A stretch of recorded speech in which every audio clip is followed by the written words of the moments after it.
Tuhan,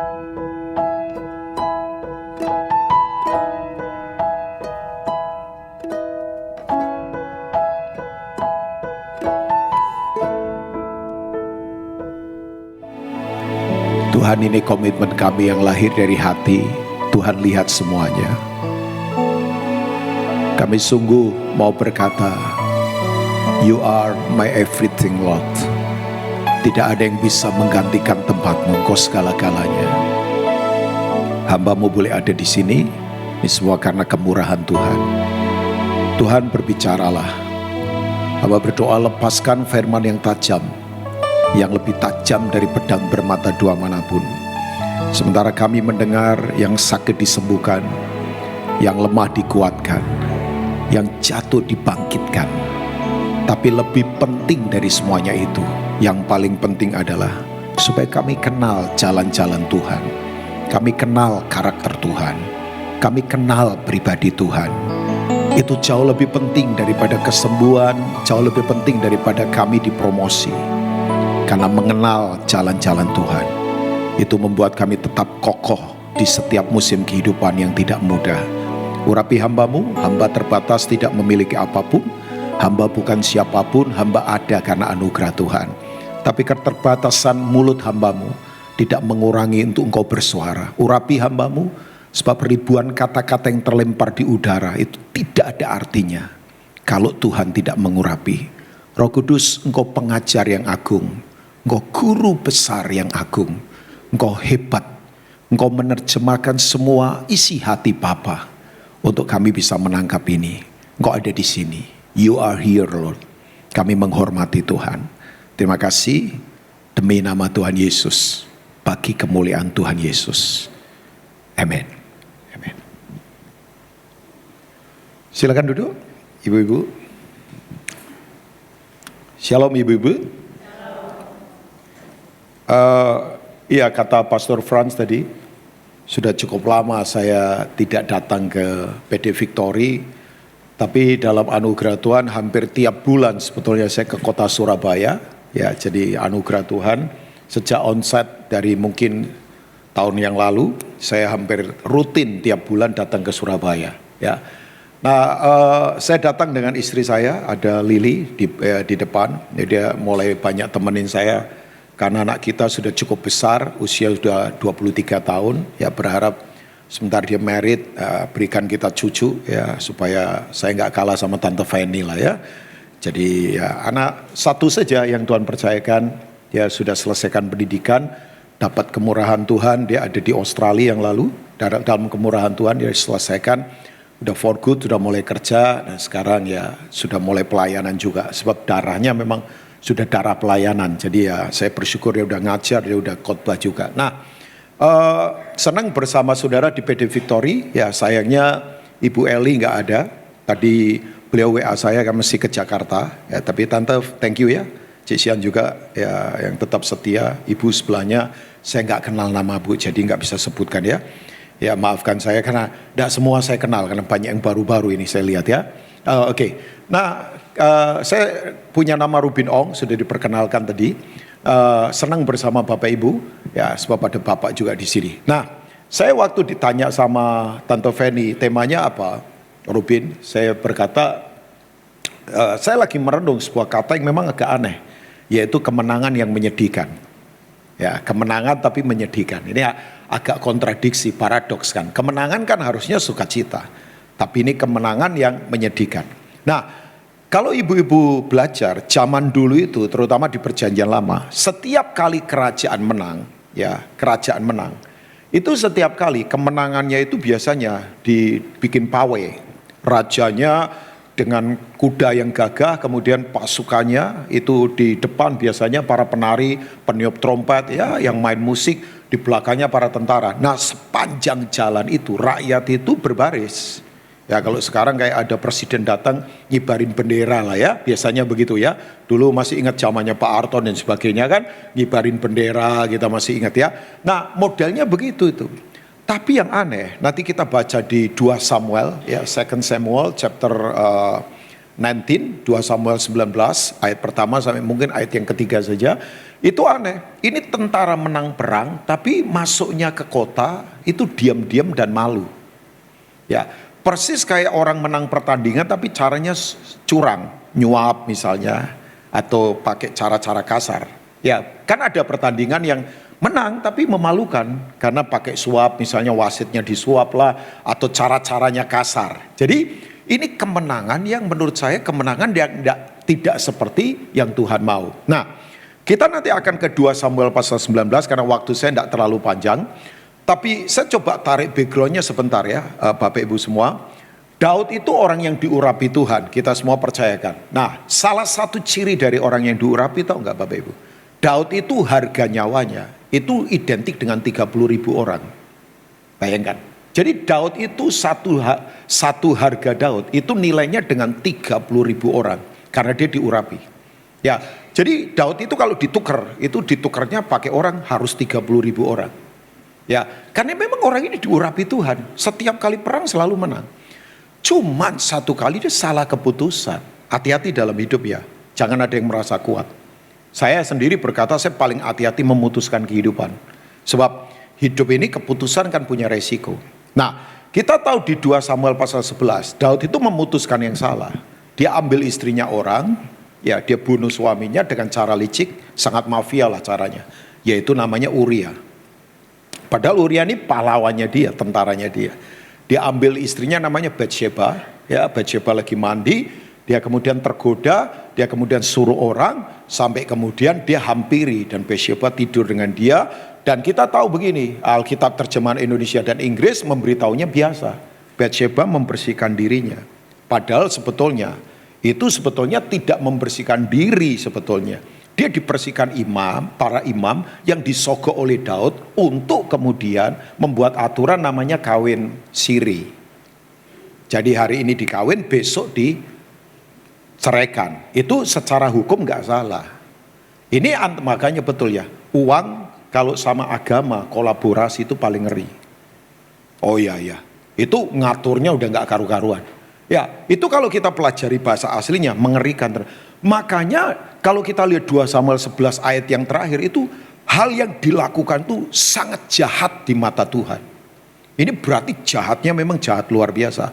Sudah membunuh suaminya, ambil istrinya, bikin aturan atas nama dia punya kekuasaan, nyogok para imam. Makanya hati-hati jadi pendeta, jangan gampang disogok.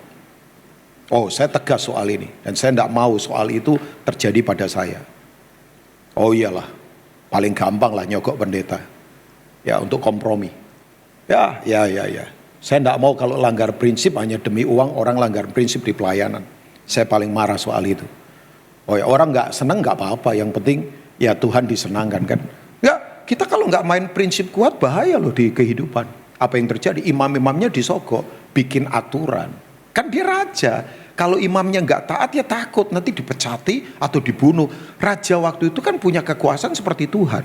Kalau dia tidak suka orang dibunuh. Suara Tuhan itu suara raja. Ya makanya saya ingatkan juga orang-orang kadang-kala kan begitu ya. Udah makanya ini kata-kata agak tajam sih. Ya hamba Tuhan punya karunia. Sementara pengusaha butuh karunia. Kadang-kala kalau nggak hati-hati para pelayan cari uangnya di situ. Ketemu tumbuh. Ketemu tutupnya. Nah, itu mesti hati-hati kalau nggak kuat dalam prinsip. Ya, saya ingatkan buat para pelayan termasuk mengingatkan diri saya. Saya puluhan tahun pelayanan, godaannya luar biasa. Terutama godaan uang. Ibu-ibu ya, 40 tahun lebih lah dalam anugerah Tuhan saya pelayanan. Nah, apa yang terjadi? Begitu kemudian Daud jatuh. Tuhan kirim Nathan kan, tegur Daud. Nah, waktu dia ditegur Daud itu orangnya memang luar biasa. Dia adalah penyembah, gampang bertobat. Cuman dia mengeluarkan kata-kata yang menurut saya ngantem ke dirinya sendiri. Kan Nathan berkata, rakyatmu ada yang kaya miskin, yang kaya kedatangan tamu pelit, ngambil dombanya yang miskin disembelih. Oh, Daud naik pitam marah, siapa itu? Nah, orang seperti itu perlu dihukum 4 kali lipat. Berapa kali lipat? Ibu-ibu 4 kali lipat. Benar, kata-katanya kena ke keluarganya. Sebab 4 anaknya mati semua. 1 anak dari Batsheba, 2 adalah Amnon, 3 adalah Adonia, dan yang keempat adalah Absalom. Mati 4 generasi. Hati-hati dengan cara ngomong ya. Makanya betul ya, setan itu bekerja di kata-kata yang dikutuk. Sementara Tuhan itu selalu bekerja di situasi yang diberkati. Setan itu suka bekerja pada area yang dikutuk-kutuk. Makanya hati-hati jangan ngutuk-ngutuk. Itu setan kerja itu. Ya, terutama ibu-ibu, sorry ya, hati-hati dalam ngomong. Ya, sebabkan wanita kadang-kala kalau emosi, wah perkataannya gimana. Banyak pria juga yang suka ngutuk-ngutuk. Karena setan itu bekerja di sesuatu yang dikutuk. Sementara Tuhan itu bekerja di sesuatu yang diberkati. Itu prinsip. Ya, seberat apapun tolong jangan ngomong kutuk. Sebab itu bahaya. Dampaknya begitu bahaya. Daud saja kena loh, 4 anaknya mati semua. Ya, matinya mengenaskan semua. Adonia mati mengenaskan, kemudian Amnon mati mengenaskan. Amnon tahu matinya ya. Ya dia ambil saudaranya sendiri, saudara tiri Tamar, diperkosa. Ya Absalom kakaknya marah, dibantai itu si Amnon. Jadi keluarganya pecah belah karena itu tadi keputusan yang salah. Nah, saya kemudian masuk ke sini. Absalom itu kemudian memberontak, mau take over posisinya Daud. Kita tahu ya. Tapi Daud kan nggak mau ribut. Dia berkata silakan ambil. Cuman dia pergi ke padang gurun, dia bawa tabut Allah. Ditemenin oleh Sadok dan Abiatar. Itu 2 imam yang setia, para imam yang setia. Nah, saya langsung saja ya ibu-ibu karena waktu, saya dikasih waktu pendek sekali ya. Ya mundur sedikit nggak berdosa kali ya Tante Feni ya. Nggak apa-apa lah ya, sedikit saja lah ya. Kan lama nggak datang, mundur sedikit nggak apa-apa lah ya. Nah ini belum khotbah loh saya tadi. Pastor Frans, ini baru pendahuluan saja. Belum khotbah saya ini ya. Oke, ya thank you. Istriku sudah dikasih bonus, ini baru air minum. Nanti kita makan di traktir juga. Jadi ini baru air minum. Enggak, Tante Feni soalnya udah janji mau traktir makan kita. Kalau enggak ya saya traktir Tante Feni, kan gampang lah. Ya itu kan soal isu makan gampang ya. Oke, nah apa yang terjadi kemudian Absalom kemudian perang sendiri sama tentara bapaknya Israel dan Yehuda. Absalom mati dong. Matinya gak enak, tersangkut itu pohon. Ya kemudian dibantai oleh Yoab. Yoab itu panglimanya Daud. Dibantai sama Yoab, udah begitu dilembing beberapa kali, akhirnya dipukul oleh 7 tentaranya Yoab. Wah berantakan tuh, hancur berantakan. Nah Daud sedih, yang namanya anak ya, walaupun dia memberontak sedih. Nah tentara menang kan, setelah itu perangnya selesai. Nah kita coba lihat ya, 2 Samuel 19 ayat yang pertama sampai ayat yang ketiga. Multimedia ada? Kalau ada boleh tampil. Oh ada ya, thank you. Lalu diberitahukanlah kepada Yoab, ketahuilah raja menangis dan berkabung karena Absalom. Oh iyalah, anak sendiri darah daging. Absalom tuh ganteng banget, saking gantengnya sampai disebut cantik. Makanya jadi pria jangan terlalu ganteng, Frans. Jangan terlalu ganteng, bahaya. Ya, oh iya. Ini saking, untung saya nggak terlalu ganteng. Ya lumayan sajalah. Nah kalau terlalu ganteng nanti dipanggilnya cantik. Ya Absalom itu loh, potong rambut saja, rambutnya buat rebutan orang. Padahal kan itu bikin flu kalau masuk ke hidung. Coba, ini orang luar biasa, ganteng, gagah, ahli strategi, orator, setiap kali dia bicara orang mendengar. Ini orator sejati nih, ya. Tapi kemudian matinya mengenaskan sekali. Nah ayat yang kedua, raja berkabung. Pada hari itulah kemenangan menjadi perkabungan bagi seluruh tentara. Yang tadi saya sudah katakan ya, kemenangan yang menyedihkan. Menang tapi sedih.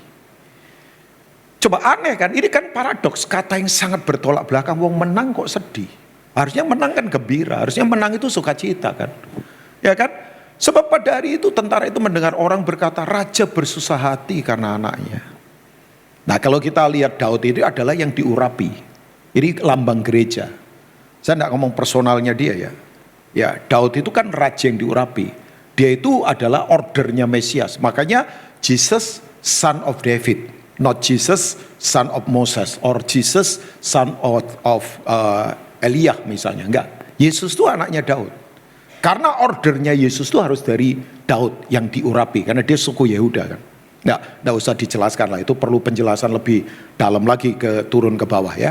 Nah ayat yang ketiga. Coba kita lihat. 3 ayat saja. Sebab itu tentara itu masuk ke kota dengan diam-diam pada hari itu. Malu. Masuknya diam-diam.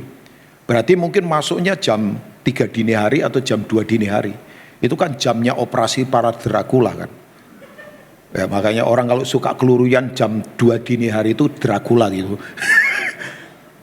Ya, kecuali lagi doa syafaat lain ya kan. Lagi doa semalam suntuk itu lain ya. Seperti tentara yang kena malu kembali dengan diam-diam karena melarikan diri dari pertempuran. Zaman dulu itu orang perang kalau lari itu memalukan. Itu orang ya bisa itu, kalau Jepang itu bisa harakiri, apa sih kok? Ya itu ya, bisa bunuh diri loh karena malunya. Jadi kalau sampai tentara perang malu itu bisa bunuh diri karena malu. Jadi ini kemenangan yang sangat memalukan. Nah pertanyaan saya, mengapa begitu? Saya pengkhotbah sederhana saja ya. Saya suka menarik prinsip hopefully ini jadi practical in our life lah. Ya, ini menjadi praktis dalam kehidupan. Karena saya kan orang bodoh. Wah Pak Rubin jangan ngomong pesimis. Bukan, memang betul kok. Karena saya hidup hanya karena anugerah Tuhan. Tapi saya pembaca. Makanya saya suka membaca. Oh ya, saya berharap sebulan saya bisa baca 2-3 buku lah. Saya pembaca. Ya, buku saya banyak banget. Apa saja saya baca kecuali majalah Playboy dan Popular. Saya tidak akan baca itu ya. Sebab itu sensualitas kan buat seorang pria. Oke, nah yang saya mau katakan buat Bapak Ibu semua. Yang pertama, ini kemenangan menyakitkan karena begini. Kemenangan ini membawa dampak hilangnya generasi berikutnya. Jadi ini kemenangan menyakitkan karena begini. Hilangnya next generation. Absalom itu memang salah. Tapi kalau kita runtut ke belakang, Bapak Ibu, Daud itu ternyata punya andil. Misal ya, coba kita ke pasal 14, 2 Samuel 14, ayat yang ke-24. Setelah Absalom itu membunuh Amnon, karena dia membunuh saudaranya Absalom namanya Tamar. Kan Tamar diperkosa sama dia. Jadi ini kakak adik tiri nih sebetulnya. Satu bapak beda ibu, karena Daud itu kan memang istrinya banyak, selirnya banyak. Ya. Tetapi berkatalah raja, setelah Absalom lari selama 2 tahun, pergi meninggalkan Yerusalem, pulang. Raja dihibur sama Yoab, jangan begitulah, wong ini anak sendiri biar pulang lah. Kan malu-maluin nanti kalau didengar musuh, itu lu anak raja keluyuran gak jelas.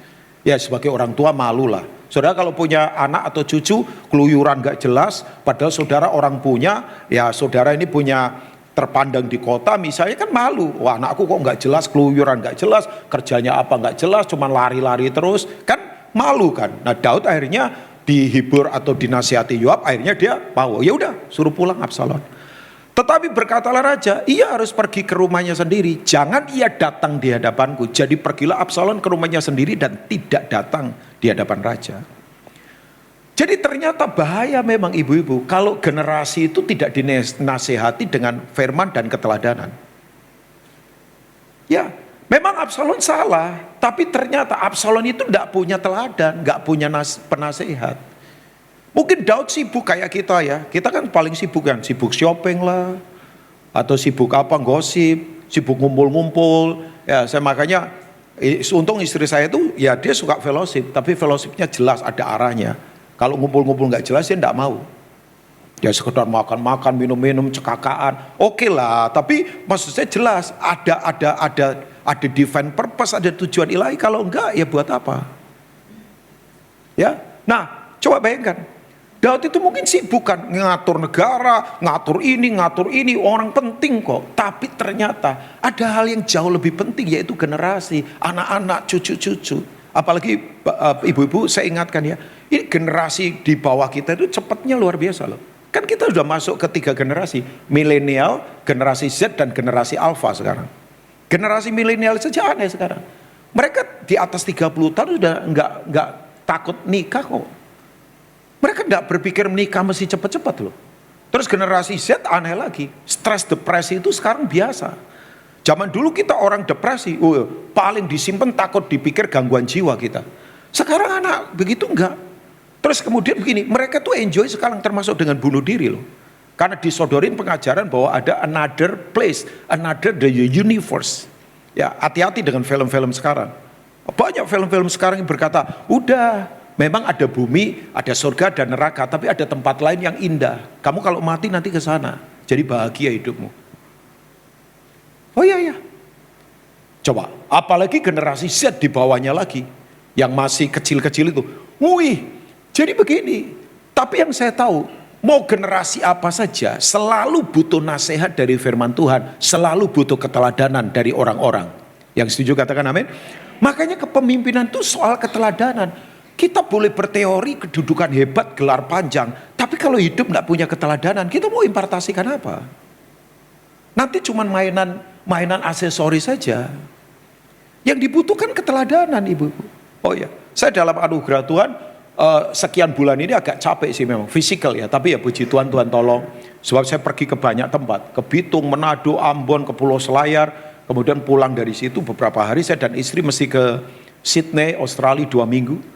16 hari kira-kira ya. Karena dipanggil pelayanan. Sudah cukup lama saya nggak ke Sydney. Terakhir dalam anugerah Tuhan sering ke Melbourne malah ya. Kita kemarin pelayanan retreat, ya pelayanan. Dan cukup capek karena hampir tiap hari konseling, ngobrol sama orang. Dan kemudian ya wah, tapi saya kagetnya luar biasa. Ibu-ibu yang terakhir ini ke Australia pasti tahu ya, anak di sana atau cucu di sana atau siapa di sana, mungkin yang terakhir ke sana, kita kaget-kaget ya. Coba bayangkan, kita begitu ke bandara udah. Itu kamar mandi sudah 3 tempat sekarang. Male, female, dan all gender. Dan sekarang di kantor-kantor, kamar mandi jadi 1. Gak ada pria, gak ada wanita. Yang saya kaget lagi sekarang, kalau ibu-ibu ngamati ya, oh ini gak gampang buat gereja-gereja. Karena sekarang ini lagi disodorkan di parlemen, kalau ini sampai jadi regulasi undang-undang, itu gereja gak gampang. Ya, apa yang disodorkan? Nanti di akta kelahiran, itu gak ada jenis kelamin. Pria wanita gak ada. Ya gak ada, asli. Jadi misalnya lahir laki namanya siapa Andi, atau lahir perempuan namanya Nita. Itu gak ada jenis kelamin pria, jenis kelamin wanita. Dan nama orang tua nggak ada daddy or mommy. Orang tua itu ditulis parent. Jadi parentnya bisa saja pria-pria, wanita-wanita.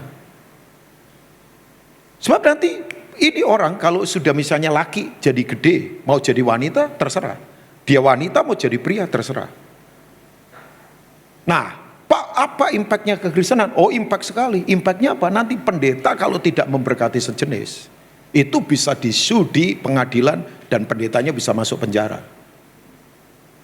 Kita pikir pelayanan di negara barat gampang sekarang?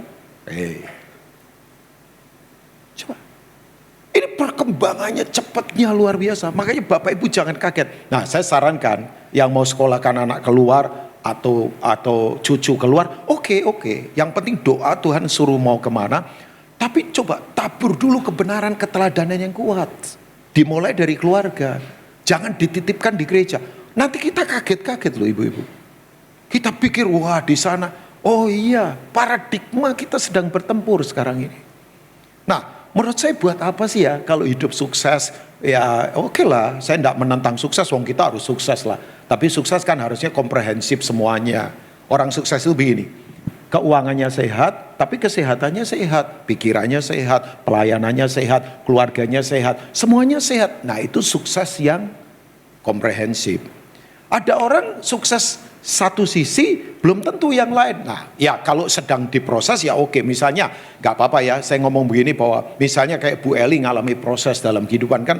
Ya saya dengar Bu Eli ngalami proses dari kesaksiannya. Nah itu bagian dari proses. Saya pun ada bagian yang saya masih tetap diproses. Tapi yang Tuhan mau adalah nanti secara komprehensif keseluruhan saya sukses. Pikiran saya sukses, pelayanan saya sukses, kesehatan saya sukses. Minimal sekarang saya kalau soal kesehatan sudah mulailah belajar dari sekian tahun yang lalu Tante. Saya sudah tidak makan tepung, saya tidak makan gorengan apalagi penggorengannya. Ya enggak, yang masih suka makan roti enggak apa-apa. Saya putuskan kan, dan itu enggak gampang. Memang pendeta apalagi kan masalahnya di sini nih. Banyak pendeta kan olahraganya di sini. Habis pelayanan di traktor, wah makan sembarangan. Sampai kadang-kala teman-teman yang traktir saya enak-enak, karena dekat saya bilang begini, kamu itu sebetulnya mau memberkati saya atau membunuh saya. Dia ketawa sembarangan, masa gua bunuh kamu enggak. Lah makanya begini-begini semua, sudah putuskan sekarang makan sehat. Jadi ya dia masih susah lah. Ya istri saya mulai terpengaruh sekarang. Sedikit-sedikit lah ya sayang ya. Nah istri saya itu punya imannya gede banget. Oh di Manado apa saja dimakan. Mickey Mouse dimakan. Loh Mickey Mouse dimakan. Ya kan? Ya pernah dimakan. Ya apalagi ya Scooby-Doo dia makan juga. Batman dia makan juga. Tahu Paniki kan Batman. Orang Manado tahu ya. Kelelawar. Kan itu Paniki itu Batman kan. Oke, gak usah dibahas lah soal itu. Nah, yang saya ingin katakan buat ibu-ibu semua adalah begini. Sukses itu harus komprehensif. Nah, perhatikan generasi berikutnya. Saya kemarin dalam anugerah Tuhan pelayanan di gereja GMS. Ya, udah lama sekali, sudah sekian tahun saya nggak datang. Baru kemarin datang. Saya bilang, kalian kalau fokus di generasi, memang udah paling tepat. Dan gereja harus sekarang fokus ke generasi. Karena sekali lagi ya, saya ini mau jadi pembicara hebat atau apapun misalnya, walaupun saya tidak menganggap hebat, biasa saja lah. Wong saya masih penuh banyak kekurangan. Tapi kalau saya tidak berdampak buat generasi berikutnya, percuma. Sukacitanya itu menyakitkan. Ya, coba. Absalom memang punya penasehat, tapi penasehatnya ternyata karakternya berantakan. Misalnya Ahitofel. Oke, ayatnya mana Pak Pendeta? Coba lihat 2 Samuel pasal 17. Saya cuma mau beritahu buat ibu-ibu semua. Coba lihat ayat atau 2 Samuel 16 dulu ayat 23. Bro, yang main keyboard temenin saya karena nggak lama kok. Ya, saya tahu wajahmu capek tapi tetap bersukacita karena banyak pelayanan dia, saya yakin ya. Ya kan? Ya, ini pemain musik senior bayangkan. Oke. Ini pasti itu ya. Angkatannya siapa? Rudi Sinchan ya. Ya, angkatannya ya. Ya, angkatan Pastor Franz segala lah. Saya panggil dia pastor sekarang. Karena memang pelayanan terus saya dipanggilnya pastor lah. Nah ini, pada waktu itu nasihat yang diberikan Ahitofel adalah sama dengan petunjuk yang dimintakan daripada Allah. Demikianlah dinilai setiap nasihat Ahitofel itu baik oleh Daud maupun oleh Absalom. Ahitofel itu ya lupa diri. Memang dia diurapi Tuhan tapi lupa diri, jadi sombong. Nah, makanya coba lihat ya, orang-orang yang seperti ini kan, Absalom itu punya penasihat bagus sebetulnya, tapi ternyata keteladanannya parah. Di mana ayatnya Pak kok keteladanannya parah?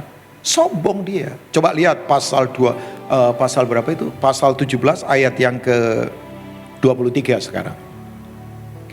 Begitu dia punya nasihat tidak didengar oleh Absalom, apa yang terjadi? Ketika dilihat Ahitofel bahwa nasihatnya tidak dipedulikan, dipasangnya lah pelana keledainya, lalu berangkatlah ia ke rumahnya, ngambek, nesu bahasa Jermannya, ya, ke kotanya. Ia mengatur urusan rumah tangganya, kemudian menggantung diri. Demikianlah ia mati, lalu ia dikuburkan dalam kuburan ayahnya. Loh, ternyata pembicara hebat, karisma, ternyata karakternya gak rendah hati. Ya kadang-kadang saya nasihati orang gak didengerin ya gak apa-apa. Mungkin ada nasihat yang lebih baik. Walaupun nasihat saya tetap ke firman tante. Tapi kan misalnya ya saya nasihati orang gak didengar. Tapi tante punya nasihat lebih tajam. Sesuai firman sama-sama. Dan tante didengar. Ya saya ngapain marah. Merasa saya gak berharga. Jangan.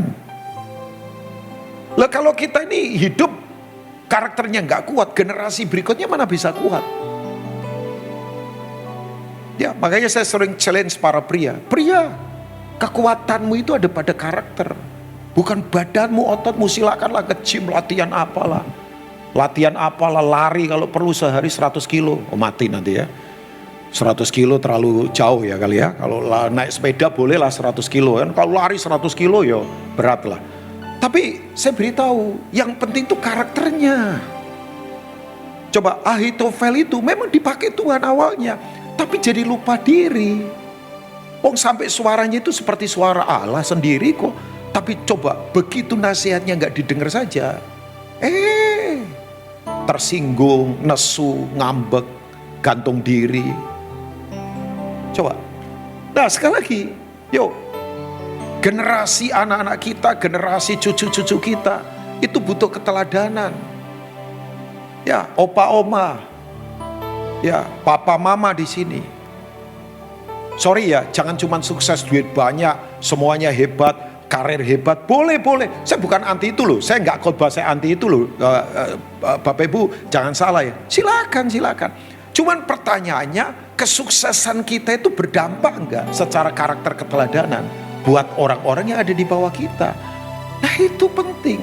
Kan tragedi kehidupan kalau orang kaya sukses tapi anaknya berantakan. Aduh, ngeri lah. Saya sih tidak mau begitu. Ketakutan saya adalah kalau anak saya atau generasi di bawah saya berantakan. Saya paling takut itu. Ya, jadi tolong begini, kemenangan kita jangan sampai menyedihkan. Yang kedua, kenapa kemenangan ini menyedihkan? Tentara masuk ke kota diam-diam, malu. Coba bayangkan, seperti tentara yang lari dari pertempuran karena kalah, padahal menang. Absalom mati, kemudian berhenti pertempurannya. Sebab yang kedua, kenapa ini menyedihkan? Karena begini, pertempuran ini justru memakan korban antara saudara. Mas saya kalau sedih ya, kalau lihat ada orang bapak-bapaknya sukses, keluarganya sukses. Tapi anak-anaknya kemudian pecah gara-gara warisan, gara-gara uang, gara-gara apa? Menyedihkan. Di pelayanan sama. Saya paling sedih kalau gereja terpecah belah. Hati saya paling sedih. Oh iya sedih. Mungkin karena saya dari dulu berpikir hanya pendamaian saja. Ya, tapi itu kan hati Tuhan. Karena begini, dampak perang ini ngeri, Bapak Ibu. Sebab yang perang adalah dua suku hebat, Israel dan Yehuda. Yehuda dengan Benyamin, Israel 10 suku. Dan korbannya banyak. Sehari perang saja 20.000 orang. They was die. Mereka mati. 20.000 orang. Ini bukan musuh, ini bukan Amalek, ini bukan Filistin, ini bukan mana lagi? Tentara musuh, Mesir misalnya. Enggak, tapi ini sesama saudara mati. Oke, ayatnya mana Pak Pendeta? Let's see di pasal berapa itu? Pasal 18 kali, coba lihat ya. Thank you ya multimedia, coba kita lihat. Ya, pasal 18, 2 Samuel ayat 7 sampai ayat yang ke-8. Ya, ini baru pukul-pukulan mati, belum begini. Ternyata kematian yang diakibatkan oleh hutan yang mengerikan itu jauh lebih banyak daripada kematian karena pedang. Tentara Israel terpukul kalah di sana oleh orang-orang Daud. Aneh kan? Israel itu kan rajanya Daud, tapi Israel memihak kepada Absalom. Karena pikir wah ini yang lebih muda, ini lebih fresh ini. Ya mungkin ada orang-orang tertentu pengen kedudukan juga. Makanya saya kalau lihat ada orang dukung-dukung orang belum tentu murni loh. Bisa saja karena dia kecantol di situ, nanti kalau orangnya sukses paling enggak ya hidupnya jadi melimpah. Makanya hati-hati dengan orang-orang yang sorry ya bahasa kasarnya para penjilat. Jangan. Hati-hati, makanya perlu hikmat Tuhan ya. Nah, pada hari itu terjadilah di sana pertumpahan darah yang hebat. Pertumpahan apa? Ibu-ibu, ngeri kan, bloody banget. Saya paling gak tahan kalau lihat film, yaitu sampai berdarah-darah, saya paling gak tahan. Kan ada film-film yang memang sutradara pengambil kameranya hebat sekarang. Ya film-film sekarang, itu darah bisa muncrat, bisa terbelah-belah daging. Ya kalau nonton-nonton film sekarang kan canggih memang sekarang ya. Walaupun itu computerized, tapi canggihnya luar biasa. Coba, 20.000 orang tewas, kan sia-sia. Sesama saudara, satu keturunan Abraham. Orang Israel juga. Sedih kan? Coba. Makanya betul ya. Kalau kita sukses tapi dampaknya terpecah belah, ya buat apa? Buat saya sih nothing. Nothing. Coba lihat ayat yang ke-8, satu ayat lagi. Kemudian pertempuran itu meluas dari sana meliputi seluruh daerah itu. Aneh lagi nih ayat berikutnya. Dan hutan itu memakan lebih banyak orang di antara tentara daripada yang dimakan pedang pada hari itu. Jadi tadi kematian karena bunuh-bunuhan pedang itu masih kalah jauh dibandingkan dengan matinya di hutan. Berarti ada yang masuk ke jurang, ada yang kemudian tersangkut pohon, ada yang diterkam oleh binatang buas, ada yang kemudian apalagi terperosok ke lembah, ada yang kemudian mungkin kecantol pohon. Absalom saja sampai kecantol pohon, tergantung itu kepalanya, tersangkut itu ranting yang begitu lebat. Ini kan Bapak Ibu jangan dibayangkan kayak hutan yang sih Bapak Ibu sering pergi kemana lah, hutan-hutan yang sudah jadi tempat pariwisata kan banyak sekarang. Ini hutan lebat, hutan yang belum terjamah, sangat virgin sekali, sangat perawan sekali, hutan yang belum ada rute jalannya. Pak jangan ngomong begitu Bang, kita tinggal di kota.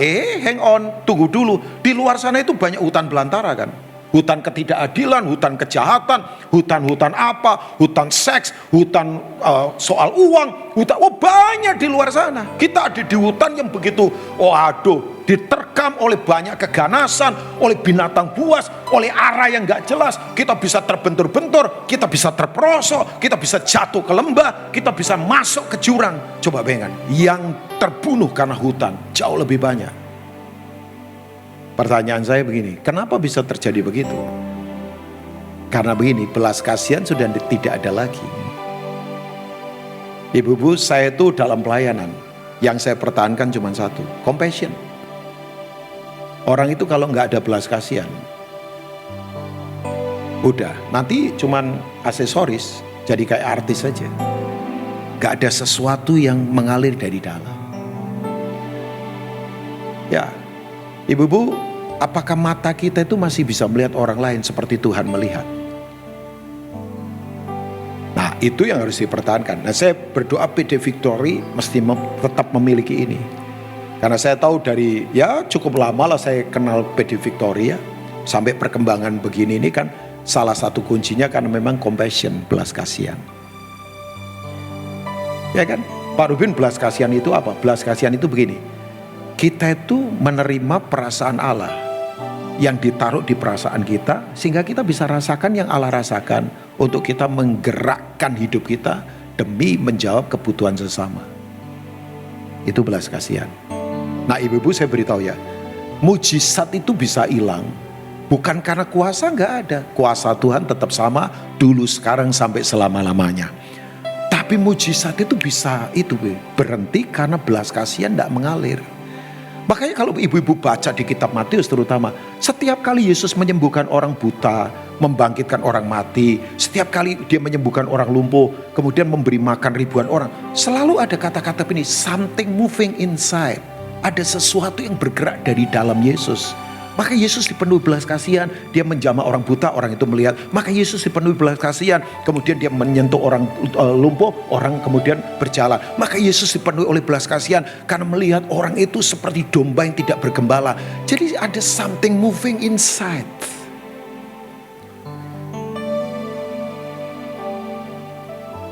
Belas kasihan itu bukan hanya sekedar perasaan kasihan.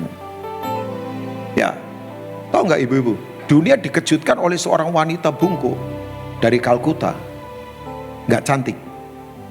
Waktu beliau meninggal, dunia menangisi wanita ini hampir 3 tahun lamanya. Seminggu sebelumnya, seorang lady meninggal. Dia seorang putri. Ya, namanya Lady Di. Lady Di meninggal, 3 bulan orang menangis. Karena sentuhannya buat orang-orang yang sakit HIV. Kan dia jadi perwakilan PBB untuk mengunjungi orang yang kena AIDS, orang yang kena penyakit-penyakit berat. Ya, saya kasihan sih lihat dia, ini putri kesepian sebetulnya. Ya, nontonlah film di Netflix namanya Crown. Ya, itu sedikit menggambarkan lah. Saya lihat. Kenapa saya lihat? Karena Crown itu bicara pengurapan. Memang orang kalau dipilih Tuhan itu diurapi. Ya, diurapi kan, dan itu nggak bisa hilang. Ya, raja itu diurapi, ibu-ibu. Itu kita ambil itunya lah. Yang lain kan wah penuh dengan trik-trik yang luar biasa. Tapi tahu ibu-ibu, begitu Lady Di mati, meninggal, kan kecelakaan di Paris ya. Saya dalam anugerah Tuhan ditunjukkan oleh teman saya waktu saya ada di sana. Pas saya dapat anugerah ke sana, lagi pelayanan ke Israel. Tapi transit di sana, teman saya bilang, Pak Rubin, ini loh terowongan Lady Di. Ibu Diana, Putri Diana meninggal. Oh ya, dia agak memperlambat sedikit, lihat di belakang kosong, kan itu terowongan ya. Kalau di belakang ada mobil ya bisa diklakson, tapi dia perlambat sedikit dan berkata, disinilah Putri Diana meninggal. Itu kecelakaan parah itu ya. Ya, kita tahulah beritanya ya. Tapi ibu-ibu tahu, seminggu kemudian dunia digoncangkan lagi. Orang nangis begitu luar biasa karena seorang wanita sederhana meninggal. Namanya Mother Teresa. Tahu kekuatannya Teresa? She is not presiden. Dia bukan presiden, gak punya senjata nuklir. Tapi kekuatan hatinya menyentuh seluruh dunia. Ribuan orang lepra, nanah darah, copot-copot kuping, hidung tinggal 1 lubang. Ibu-ibu ada yang berani pelukin orang kusta yang parah begitu, dan itu nular loh. Dia peluk. Teman saya ke Kalkuta, ke ordonya dia. Yoteng, Yohanes Tenggara, my friend. Dulu dia di Australia, pulang. Sebelum dia pulang bisnis, dia ke Kalkuta dulu. Saya kaget, yuk ngapain kamu ke Kalkuta? Iyalah, orang kan pengen liburan ke Amerika kemana, dia ke Kalkuta. Kalkuta, panasnya luar biasa, itu lalat gede-gede, baik kan. Dia nguap terlalu lebar, kemasukan 2 lalat. belum. Ya, tapi jadi sehat kan. Katanya racun dilawan racun jadi bagus kan. Ibu-ibu tahu apa yang terjadi? Begitu dia ada di sana, dia berkata, saya lihat malaikat Kak Ruby. Ini memang wanita kayak malaikat. Tidak pandang siapapun. Mau agama apa saja. Mau suku apa saja. Dari Kalkuta dunia disentuh. Coba. From Kalkuta. Impact-nya around the world. Dunia disentuh lewat Kalkuta. Dunia tidak disentuh lewat Washington. Dunia tidak disentuh lewat mana? Rusia. Dunia tidak disentuh lewat dari Kalkuta. Gak ada ibu-ibu yang mau berencana liburan ke Kalkuta, ada? Saya yakin kalau ke sana rohaninya kuatnya luar biasa. Oh ya panas. Di sana kan panas, kalau lagi summer bisa 40 derajat lebih, bayangkan. Orang pengennya ke South Korea kan, Korea Selatan, apalagi sekarang kan banyak ditarik-tarik di sana kan. Ya maksudnya pipi ditarik, tangan ditarik ya. Ya kemudian sudah, nggak apa-apa juga, nggak apa-apa kan itu estetika, silakan lah. Cuman asal cocok saja tarikannya. Kalau enggak kan nanti malaikat kaget, lu kamu siapa? Waktu doa enggak dijawab kan kaget, lu kamu itu siapa? Ya bisa saja. Enggak bercanda saja. Enggak apa-apa itu kan bagian estetika. Enggak masalah dengan itu. Wah ini Pak Rubin anti ini. Enggak juga. Wong saya juga ditarik-tarik kok. Sama firman Tuhan. Alami aja. Tadi ibu-ibu ada yang ngomong, kok makin muda? Lu sembarangan, ngelungsumi namanya. Enggak, saya juga sudah mulai capek-capek juga. Ya sudah umur, sudah mulai itu juga. Ya kena angin sedikit, minum tolak angin juga. Ya sudah lain lah. Dulu motoran masih kuat, sekarang ya udah kena angin sedikit gimana begitu ya. Cuman saya jaga kan olahraga saja. Olahraga saya sederhana kok. Lari-lari dari kenyataan, lari dari tanggung jawab, lari dari masalah. Ya kan murah kan, lari aja sudah. Oke, kembali lagi. Coba bayangkan. Kemenangan menyakitkan kalau korbannya sesama. Sorry kalau di sini ada yang sukses tapi ngorbanin orang. Bertobat. Nothing. Buat apa? Nah saya tutup. Mau punya kemenangan sejati? Mau punya kemenangan sejati? Daud itu hero, Daud itu pahlawan. Satu Daud harganya 30.000 orang. Kemenangan saja menyedihkan dia. Dia bergabung berhari-hari. Sampai akhirnya ditantang oleh Yoab. Kamu mau begini ya? Kamu memalukan kita. Yang mau bunuh kamu mati, kamu sedih. Sementara kami yang hidup, yang kemudian menolong keluargamu, malah kami dibeginikan. Coba saja kalau Absalom hidup, kita mati, kamu nggak rasa apa-apa kali. Coba Yoab itu saking mungkin gemes ya lihat Daud. Tapi ya lumrah di satu sisi, wong ini anaknya Absalom, kan dia sedih as a father kan. Tapi memang Yoab juga kesel, wong dia hilangkan musuhnya Daud yang bisa membunuh selernya, membunuh anak-anak yang lain. Kok malah Daud sedih? Sementara mungkin kalau Absalom hidup, kita mati, kamu nggak rasa apa-apa ya. Padahal kita berkorban untuk kamu loh raja. Jangan begitu. Ini dengan bahasa saya. Bapak Ibu bisa bacalah ayat-ayat berikutnya dari pasal 19 tadi 2 Samuel. Daud akhirnya sadar diri, dia tampil lagi dan kemudian dia satukan. Tapi begini maksud saya. Pertanyaan saya, kemenangan yang sejati apa sih Pak Ruby? Kemenangan sejati itu adalah satu, kalau kita berdampak di kehidupan. Yang mau katakan amin? Dulu Tante Feni dulu ada orang suka ngomong sama Rubin, dia berkata begini. Ya saya sudah suruh Tante Feni panggil saya Rubin saja, mau usia kayak cucunya kali ya. Enggak lah anak ya kali ya. Usia kan ya walaupun Tante tetap awet muda, saya nggak tahu nih. Saya nanti tanya lah minum apa atau makan apa, saya mau tanya Tante ya. Dari dulu Tante begini terus. Ya kok jadi lupa saya ngomong apa Tan? Ya oke, saya sebentar masih Bu, timekeeper sebentar saya selesai, percayalah ya. Cik Sian lobby lah sedikit ya. Kan Cik Sian teman baik saya. Oke, jadi begini. Dulu ya, apa? Ya 5 menit sudah selesai. Dulu saya suka dikasih tahu orang berkata begini, kamu itu mesti belajar dari orang sukses. Ibu-ibu sering dengar kata-kata itu begitu? Ya, Pastor Franz suka dengar kata itu enggak? Kamu harus belajar dari orang sukses. Cisian, dengar Tante Fendi juga lah sama ya. Coba ibu-ibu kan sering dengar kata-kata itu ya. Kamu belajarlah dari orang sukses.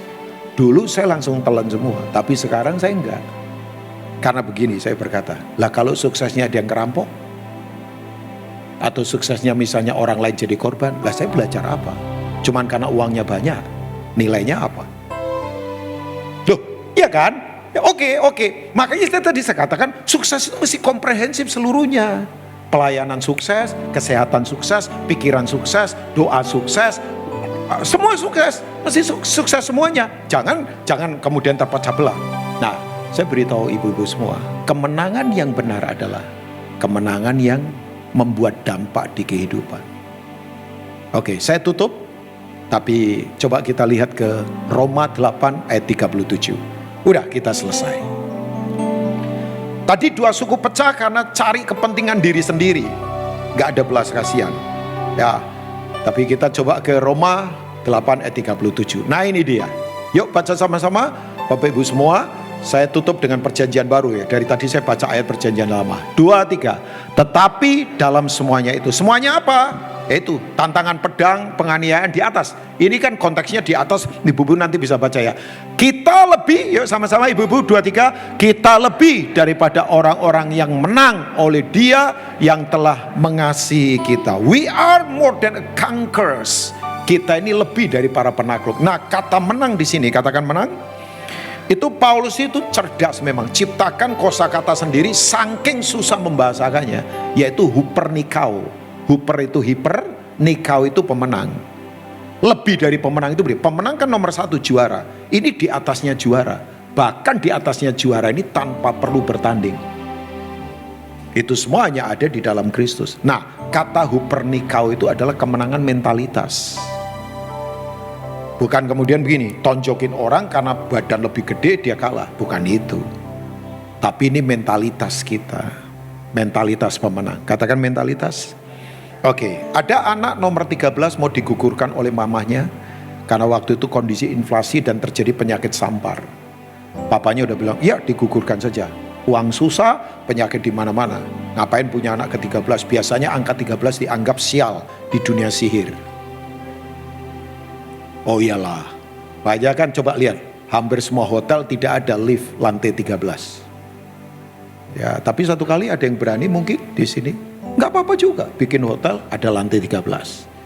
Ya, kalau kosong kamarnya ya kasih ke pendeta-pendeta supaya nginep di sana ya. Jadi kasih Pastor Franz, kasih pastor siapa gitu ya.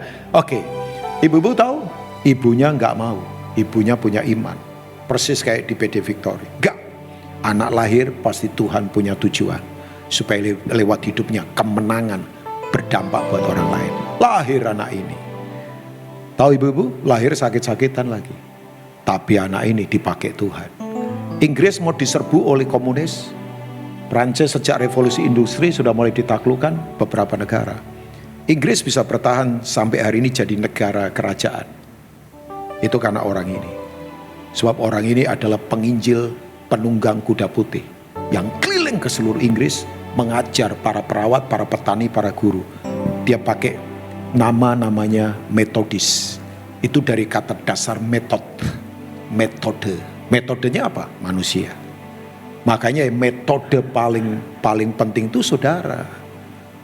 Udah, gedung ini bukan metode, ini alat saja. Alat musik ini bukan metode, ini alat saja. Oh kita perlu, tapi ini bukan metode. Metodenya ini, maaf ya saya pakai bahasa Jawa, sampean-sampean ini. Gedung tanpa kehidupan percuma. Alat bagus tanpa kehidupan percuma. Negara seperti Indonesia boleh kaya raya, tapi kalau orang-orang kehidupannya berantakan percuma. Pernah dengar gak ada istilah begini, ayam mati di lumbung padi. Ayam mati di lumbung padi, makanannya ayam itu kan padi. Kok sampai mati di lumbung padi, kenapa? Karena kejatuhan padi 3 ton. Ya jadi ayam penyet. Tinggal dikasih sambal terasi, enak itu. Itu kan khasnya Surabaya, ayam penyet. Saya tidak minta itu tante ya, enggak. Saya minta yang lebih mahal, enggak lah. Bercanda saja ya, bercanda tante percaya. Oke, kenapa ayam mati di lumbung padi? Kejatuhan padi sekian ton. Nah hal yang sama, boleh semuanya hebat, tapi kalau orangnya nggak cerdik, nggak berhikmat, berantakan. Pernah lihat nggak ada orang fasilitas hebat di keluarga, tapi berantakan kelakuannya? Nothing. Saudara coba, makanya sekarang banyak orang tua kan ketakutan mewariskan ke anaknya itu kalau karakternya berantakan, takut loh. Saya dengar cerita lucu, ada anak pacaran ini. Yang perempuan kaya raya dari keluarga pengusaha lama, yang pria orang biasa. Ya, tapi yang wanita akhirnya jatuh cinta sama orang lain. Jadi pacaran sekian tahun nggak jadi, padahal orang tuanya sudah srek sama pacarnya ini. Ya udah, akhirnya yang wanita anaknya nikah sama orang lain. Tahu nggak? Sekarang mantan pacarnya malah disuruh nerusin usaha orang tuanya. Coba, jadi yang nerusin usaha orang tuanya ini mantan pacarnya. Sampai saya bilang, ya ampun, kenapa? Orang tuanya percaya, karena memang karakter anaknya ini mantan pacarnya takut akan Tuhan. Loh, sekarang banyak orang-orang lagi bingung, mau diwariskan ke siapa? Saya duduk sama satu orang, harusnya dipegang satu franchise yang sekarang make money. Oh iya dong. Orang belum catering, dia udah catering di mana-mana. Semua perusahaan-perusahaan minyak internasional diambil cateringnya sekian puluh tahun yang lalu. Saya duduk, usia sudah hampir 80 tahun. Rumahnya gede sekali, tidak terlalu gede sih, hanya 1,3 hektar. Di daerah selatan lagi. Oh iya, di belakangnya sungai. Kita duduk ini, ada pohon kecapi, pohon rambutan, pohon nangka, pohon pete. Udah, pokoknya kayak warung Sunda udah. Tinggal bawa sambel, ibu-ibu. Udah, ngelalap-ngelalap, hidup pasti. Pohon durian, pada jatuh, nggak ada yang ngambilin. Pohon jambu apa saja ada semua. Coba, tapi dia bilang begini, Pak Robin, ya ke depan mau buat siapa ya? Saya bilang buat saya saja. Dia ketawa, nggak, kita bercanda. Tapi, nah saya beritahu buat kita semua. Yuk kembali. Orang yang tadi saya sebutkan, namanya siapa? John Wesley. John Wesley. Kelihatannya tersisihkan, kelihatannya secara dunia nggak dianggap. Tapi dampak kemenangannya adalah Methodist Church, gereja Metodis menyeluruh. Nah, saya berharap kemenangan kita selalu membuat kehidupan jadi berubah. Tuhan memberkati, PD Victory tetap maju. God bless you all. Amin. Mari kita bangkit berdiri bersama-sama.